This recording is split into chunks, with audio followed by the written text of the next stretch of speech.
Assalamu alaikum. Welcome to English with Rabia Hassan.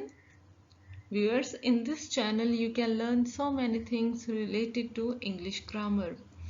Today I will teach you about types of verb, but if you want to know about what is verb or other parts of speech, you can check my video about parts of speech, or I will give you the link in the description box. So let's start it. Viewers, there are 11 types of verb. Let's see their names. First one is regular verb. Second one is irregular verb. Third one is transitive verb. Fourth is intransitive verb. Fifth is stative verb.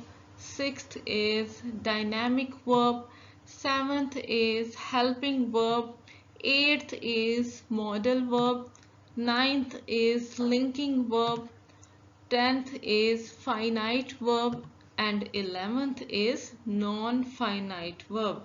I know आपने ये names पहले भी सुने होंगे, लेकिन इन सारी types में difference है। कहीं ना कहीं थोड़ी बहुत ये एक दूसरे से मुख्तलिफ हैं। अमूमन हम हेल्पिंग वर्ब के बारे में पढ़ते हैं, बट क्या आपने कभी सोचा कि ये 11 टाइप्स एग्जिस्ट करती हैं?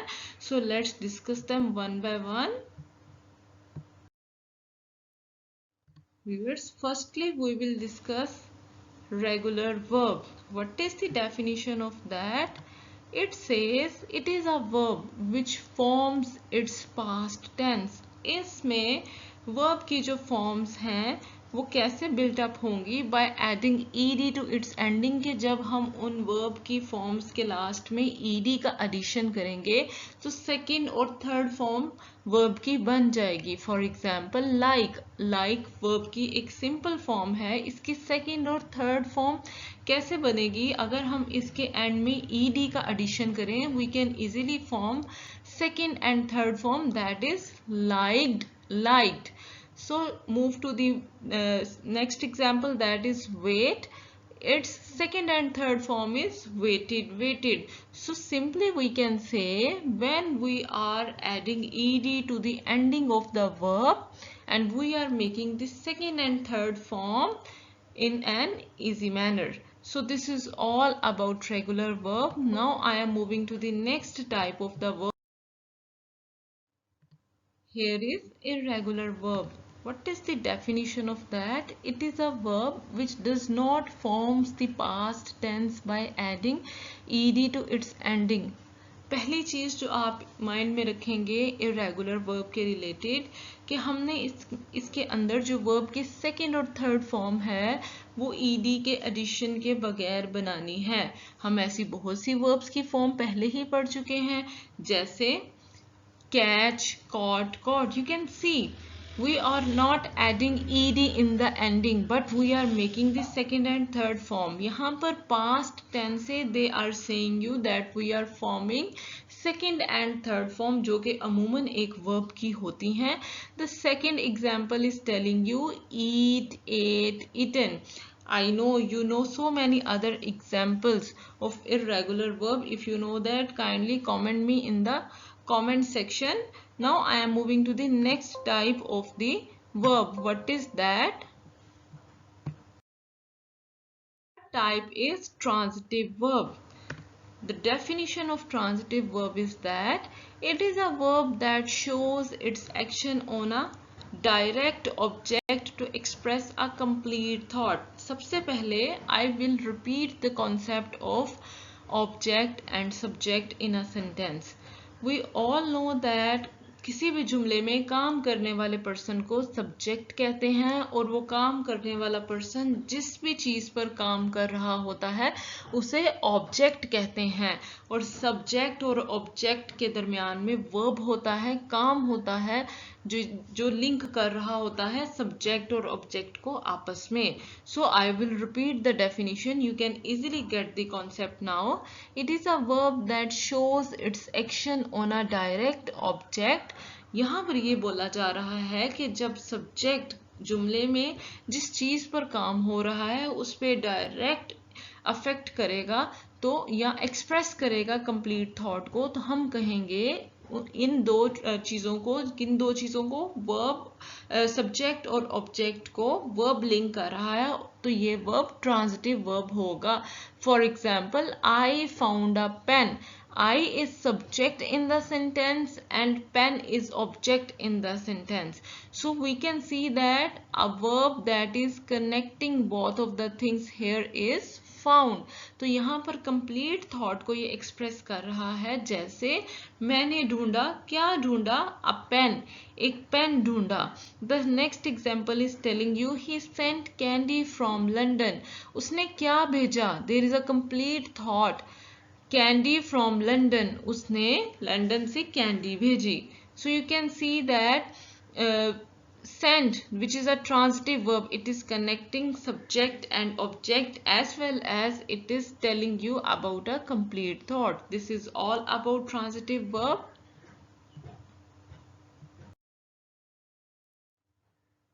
The fourth one is intransitive verb. ये भी कंपैरिजन में याद कर सकते हैं हम ट्रांजिटिव वर्ब के. It is a verb that only shows action. इसमें सिर्फ वर्ब पर ही फोकस किया जाता है, not the object. What is the difference between transitive and intransitive verb? Transitive में ऑब्जेक्ट होता है जो कंप्लीट थॉट एक्सप्रेस करता है, बट इनट्रांजिटिव में सिर्फ वर्ब से ही काम चलाया जाएगा. यहाँ पर ऑब्जेक्ट कंप्लीट थॉट को एक्सप्रेस नहीं करेगा. फॉर एग्जाम्पल, आई फाउंड, मुझे मिला.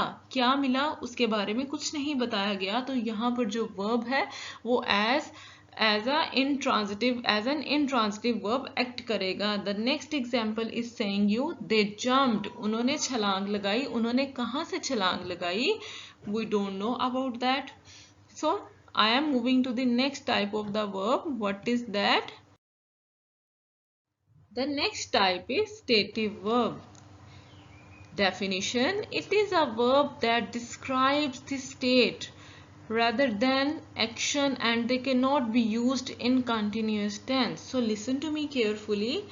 Stative verb basically it is describing a mental state. ये एक ऐसा verb है जो जुमले में काम करने वाले की मेंटल स्टेट को एक्सप्रेस करता है, और हमें इस सेंटेंस में काम पर नहीं, जो काम करने वाले की स्टेट है, जो कंडीशन है उसमें, उसके ऊपर फोकस करना है.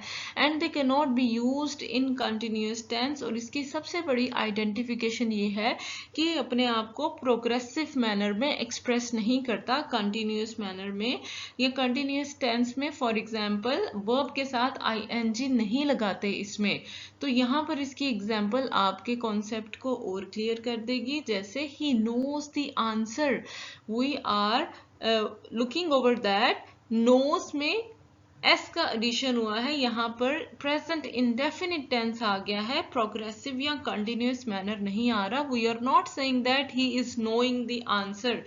सो here is the thing that you have to keep into your mind. He knows the answer. यहाँ पर जो काम करने वाला है, जो सब्जेक्ट है, इसमें हम कंटिन्यूअस मैनर में नहीं बल्कि कंटिन्यूअस मैनर, प्रोग्रेसिव मैनर के अलावा काम करने वाले की स्टेट को एक्सप्रेस कर रहे हैं. स्टेटिव वर्ब से आप अपने माइंड में रख सकते हैं, we are talking about a state. The next example is saying you she needs a new coat. उसे एक नया कोट चाहिए. तो यहाँ पर हम उसकी जो कंडीशन है उस पर देखेंगे कि वो क्या चीज़, वो कौन सी स्टेट को एक्सप्रेस कर रही है. जैसे वो ज़रूरत में है किस चीज़ की? एक नए कोट की. तो यहाँ पर हमें काम से ज़्यादा काम पे दिए जाने वाले असर पे या उसकी स्टेट पर फोकस करना है. This is all about stative verb. Now move to the next part. What is that?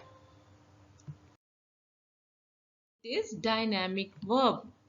Here is the definition of that. It demonstrates an action rather than state and it shows continuous action. Dynamic verb को भी हम comparison में याद कर सकते हैं stative verb के. जैसे स्टेटिव वर्ब कंटिन्यूअस मैनर में नहीं आता था, लेकिन डायनामिक वर्ब प्रोग्रेसिव मैनर में आता है, कंटिन्यूअस एक्शन को एक्सप्रेस करता है, और इसमें हम काम पर फोकस करेंगे ना कि हालत पर. तो हम इसके एग्जाम्पल को देखते हैं। He is knowing the answer, वो जवाब जान रहा है। Something that is in progressive manner.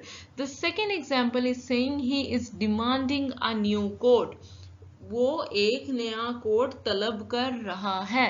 वो प्रोग्रेसिव मैनर में एक्शन को शो कर रहा है।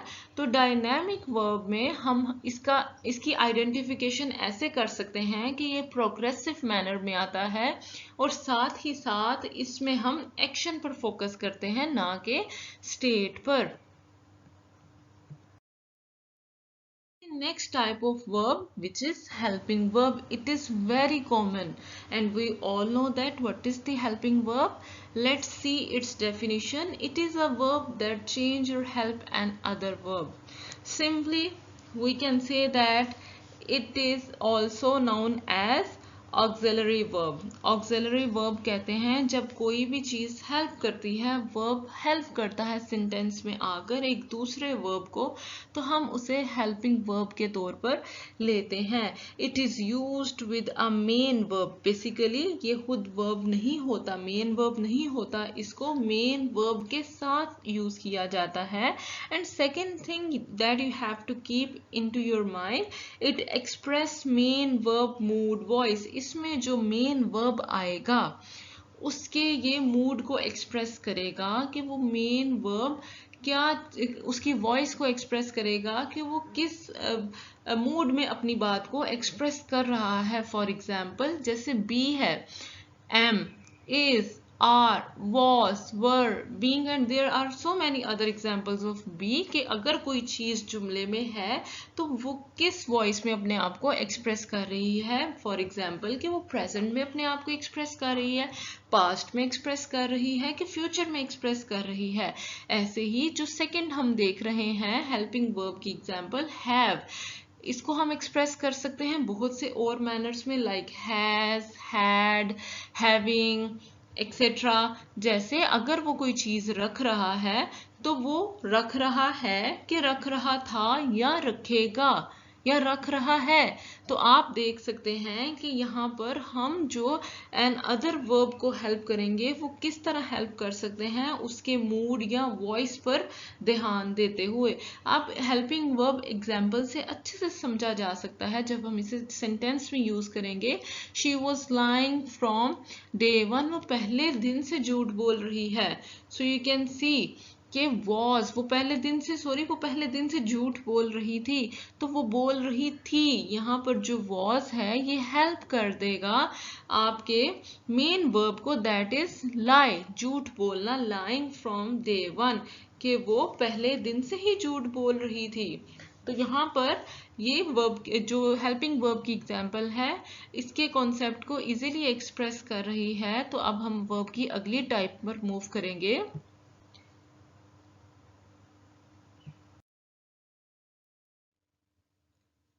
अब डिस्कस करेंगे हम अगली टाइप को, that is modal verb. Here is the definition of that, it express the way of doing something and shows ability, permission and possibilities etcetera. आप मॉडल वर्ब में देख सकते हैं कि ये क्या चीज को एक्सप्रेस करता है, वे ऑफ डूइंग समथिंग, के अगर जो इसमें काम किया जा रहा है, जो वर्ब अपने आप को एक्सप्रेस कर रहा है वो किस तरीके से अंदर काम कर रहा है, एंड शोज एबिलिटी, और उसमें कितनी कैपेसिटी है किसी चीज को काम करने की, एंड परमिशंस एंड पॉसिबिलिटीज, उसके क्राइटेरियाज क्या है अपने आप को एक्सप्रेस करने के। अब इनके जो एग्जाम्पल के वर्ड्स हैं आप देख सकते हैं, can, could, may, might, shall, should etcetera. अब आपने ये वर्ड्स बहुत दफा सुने होंगे, ये सारे वर्ड्स यूज किए जाते हैं किसी भी काम को एक्सप्रेस करते हुए, बट उसकी एबिलिटीज और पॉसिबिलिटीज के साथ। हम कह सकते हैं इट टेल्स द पर्पस, ये मकसद बताता है कि किस मकसद से अंदर काम किया जा रहा है, और it is a type of the auxiliary verb. ये हेल्पिंग वर्ब की ही एक टाइप है, लेकिन इसकी हेल्प करने की जो प्रोसीजर है, जो हेल्प करने का तरीकाकार है, वो पॉसिबिलिटीज और एबिलिटीज के साथ कनेक्ट है। Use in the sentence is telling you he can speak 4 languages, के जो वो 4 जुबानें बोल सकता है वो उसके अंदर कैपेसिटी को रिप्रेजेंट कर रहे हैं, उसकी पॉसिबिलिटीज एबिलिटीज को रिप्रेजेंट कर रहे हैं कि वो 4 जुबानें बोलने की सलाहियत रखता है। I hope the use in the sentence is explaining the complete concept कि modal verb के अंदर हम उस चीज की possibilities पर focus करेंगे, उसके purpose पर focus करेंगे। So this is all about modal verb. The next one is linking verb. जैसा कि आप इसके नेम से देख सकते हैं, इसका क्या पर्पस है सेंटेंस में। It will be the main verb and it will identify and describe the subject. आप इसमें देख सकते हैं कि इसका क्या काम है, ये जुमले में एज अ मेन वर्ब आएगा कि इसके बगैर, इस वर्ब के बगैर सब्जेक्ट और ऑब्जेक्ट आपस में लिंक नहीं हो पाएंगे, सब्जेक्ट और नाउन आपस में लिंक नहीं हो पाएगा। And it will identify and describe the subject, और ये बता देगा कि बात किसके बारे में की जा रही है और जिसके बारे में की जा रही है वो क्या बताना चाह रहा है। बेसिकली वो आपको ये कह रहे हैं कि ये अकेला ही सब काम कर लेगा, ये शनाख्त भी कर देगा काम करने वाले की और ये उसके काम को भी रिप्रेजेंट कर देगा। अब इनकी एग्जांपल्स में हम कौन से वर्ड्स को यूज कर सकते हैं, like is, are, am, was, were, etcetera. Use in the sentence I am a boy, मैं एक लड़का हूं। अब आप देख रहे हैं कि एम यहाँ पर मेन वर्ब के तौर पर आया है और इसने लिंक कर दिया है काम करने वाले को सेंटेंस के प्रेडिकेट से, उसके रिमेनिंग पार्ट से लिंक कर दिया है। As you can see this second example as well, she is a doctor, वो एक डॉक्टर है। Is you can see is यहाँ पर लिंकिंग वर्ब के तौर पर आया है और वो बता रहा है, जो जुमले में सब्जेक्ट है उसको डिस्क्राइब कर रहा है, शी इज अ डॉक्टर, कि वो एक डॉक्टर है। Now move to the next type of the verb. It is finite verb. Focus over the pronunciation as well. Finite verb. Let's see its definition. It acts as a verb. ये verb के तौर पर काम करता है and it shows numbers, person and tense. ये sentence में time period को भी रिप्रेजेंट कर देता है, काम करने वाले लोगों के बारे में भी बता देता है कि 1 है, 2 है, 3 है, और पर्सन के बारे में भी बता देता है कि जो अंदर पर्सन है वो लड़का है, लड़की है, या किस चीज के बारे में हम बात कर रहे हैं। Finite verbs are used in the present and past tense. इसकी सबसे बड़ी आइडेंटिफिकेशन क्या है कि ये हमेशा प्रेजेंट टेंस में आता है और पास्ट टेंस में आता है। Let's see it's examples. I live in Pakistan, मैं पाकिस्तान में रहती हूँ। यू कैन सी यहाँ पर लिव बतौरे प्रेजेंट टेंस आया है। And second one is saying you they got food very late last night। यहाँ पर जो got है it is representing the second form of the tense, उन्हें रात बहुत देर से खाना मिला। So you can see कि यहाँ पर जो verb है finite verb है which is live and got, ये आपको क्या बता रहा है, ये बता रहा है कि यहाँ पर जो काम करने वाले पर्सन हैं और टेंसेस हैं वो किस तरह से रिप्रेजेंट किए गए हैं। Exactly like that in comparison we can see non finite verb. इसकी डेफिनेशन पर अगर आप फोकस करेंगे, इट्स फॉर्म्स के ये जो नॉन फाइनाइट वर्ब की फॉर्म्स हैं, you can think second form, third form, do not act as a verb, के ये वर्ब के तौर पर नहीं आती हैं। फिर किसके तौर पर आती हैं वो हम देखते हैं। It does not show number, person, tense. Basically वो आपको ये बताना चाह रहे हैं non finite verb finite verb का ऑपोजिट है and can be infinitive, gerunds और पार्टिसिपल। ये अगर वर्ब के तौर पर नहीं आती तो ये इन्फिनेटिव, जीरेंड्स और पार्टिसिपल के तौर पर आती हैं।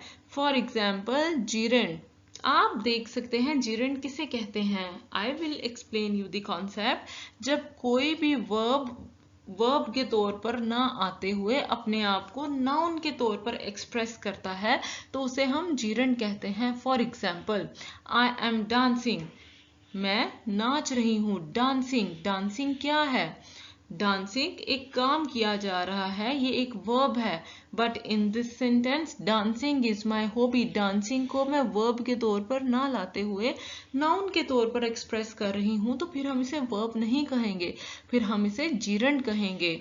Dancing is my hobby. Now infinitive, I like to write in English, मुझे इंग्लिश में लिखना अच्छा लगता है। इन्फिनेटिव को आप ऐसे ही लेंगे कि मुझे अच्छा लगता है, मैं कंप्लीट, मुझे पसंद है, आई लाइक मुझे पसंद है, और मैं कंप्लीट थॉट को एक्सप्रेस कर दूंगी। टू राइट इन इंग्लिश के मैं इंग्लिश में लिखना पसंद करती हूँ। यहाँ पर उन्होंने क्लियर कर दिया, आपको कंप्लीट थॉट एक्सप्रेस कर दी, तो इसे हम इन्फिनेटिव कहेंगे। अब पार्टिसिपल क्या है? पार्टिसिपल को आप ऐसे ले सकते हैं, एज अ हेल्पिंग वर्ब ले सकते हैं पार्टिसिपल को। तो हम कह सकते हैं कि आई हैव फॉरगॉटन यू, मैंने यहाँ पर फॉरगेट को फॉरगॉटन के तौर पर लिया है और साथ में हेल्पिंग वर्ब को यूज किया है, तो ये पार्टिसिपल हो जाएगा कि जब हम वर्ब की एक टाइप को मॉडिफाई करते हुए उसको सेकंड थर्ड फॉर्म में एक्सप्रेस कर सकते हैं और उसके साथ एडिशनल हेल्पिंग वर्ब लगा सकते हैं, तो हम इसे पार्टिसिपल कहेंगे। I have forgotten you. Basically जो हमारे पास नॉन फाइनाइट वर्ब्स आते हैं वो जीरेंड्स और पार्टिसिपल के तौर पर ज्यादा यूज किए जाते हैं।